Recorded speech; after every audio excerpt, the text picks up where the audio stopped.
आज की कहानी है एक कसाई को मिला जादुई पत्थर। एक कसाई था सन्ना। वो बहुत ही ईमानदार था।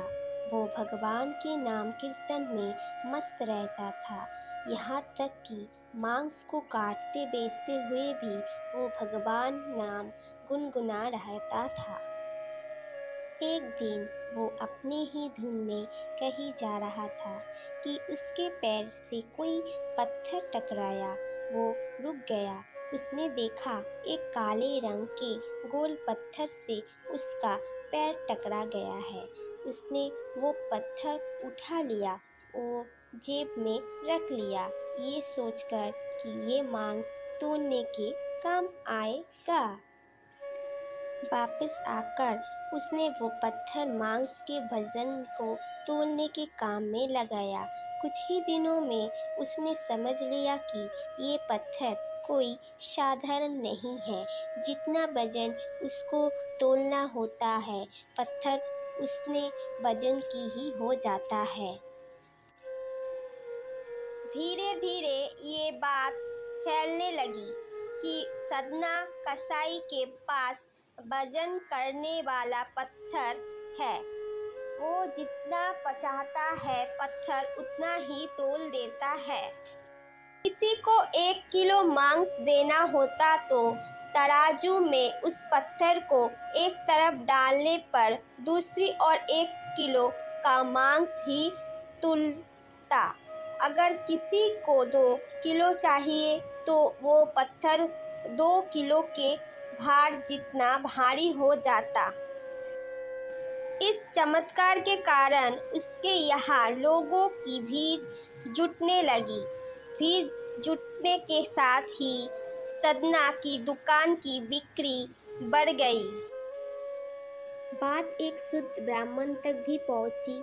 हालांकि वो ऐसी अशुद्ध जगह पर नहीं जाना चाहते थे जहां मांस काटना और बेचता हो, किंतु चमत्कारी पत्थर को देखने की उत्सुकता उसे सदना की दुकान तक खींच लाई। दूर से खड़ा वो सदना कसाई की मीट तोलते देखने लगा।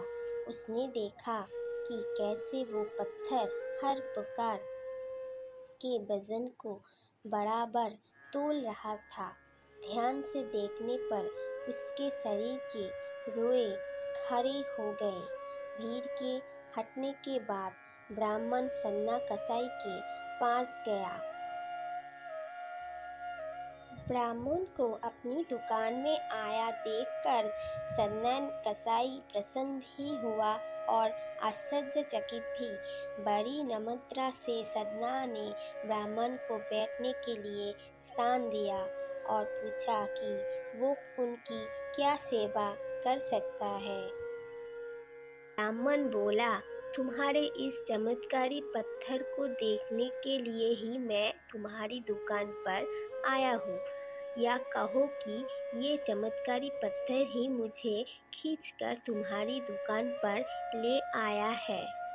बातों ही बातों में उन्होंने सदना कसाई को बताया कि जिसे पत्थर समझकर वो मांस तोल रहा है, वास्तव में वो एक शालिग्राम जी है, जो कि भगवान का स्वरूप होता है। शालिग्राम जी को इस तरह गले कटे मांस में बीच में रखना, वो अनंत से मांस तोलना बहुत बड़ा पाप है। सदना बड़ी ही सरल प्रकृति का भक्त था। ब्राह्मण की बात सुनकर उसे लगा कि अनजाने में मैं बहुत ही पाप कर रहा हूँ। अनुनय विनय करके सदना ने वो शालिग्राम उन ब्राह्मण को दे दिया और कहा कि आप तो ब्राह्मण हैं, अतः आप ही इनका सेवा परिचर्या करके इन्हें प्रसन्न करें। मेरे योग कुछ सेवा हो तो मुझे अवश्य बताएं। ब्राह्मण उस शालिग्राम शिला को बहुत सम्मान से घर ले आए।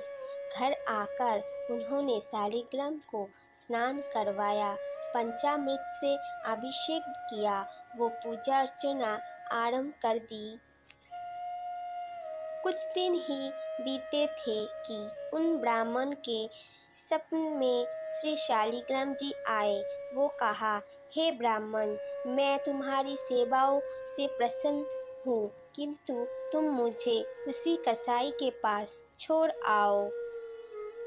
सपने में ही ब्राह्मण ने कारण पूछा तो उत्तर मिला कि तुम मेरी अर्चना पूजा करते हो, मुझे अच्छा लगता है, परंतु जो भक्त मेरे नाम का गुणगान कीर्तन करते रहते हैं, उनको मैं अपने आप को भी बेच देता हूँ। सदना तुम्हारी तरह मेरा अर्चन नहीं करता है, परंतु वो हर समय मेरा नाम गुनगुना रहा है, जो कि मुझे अच्छा लगता है, इसीलिए तो मैं उसके पास गया था। ब्राह्मण अगले दिन ही प्रसन्ना कसाई के पास गया। वो उनको प्रणाम करके सारी बात बताई। वो शालिग्राम जी को उन्हें सौंप दिया। ब्राह्मण की बात सुनकर सदना कसाई की आंखों में आंसू आ गए। मन ही मन उन्होंने मांस बेचने और खरीदने के कार्य को तिलांजलि देने की सोची और निश्चित किया कि यदि मेरे ठाकुर जी को कीर्तन पसंद है तो मैं अधिक से अधिक समय नाम कीर्तन ही करूँगा। दोस्तों, ये कहानी आपको कैसे लगी, हमें कमेंट करना और सब भगवान पे छोड़ देना।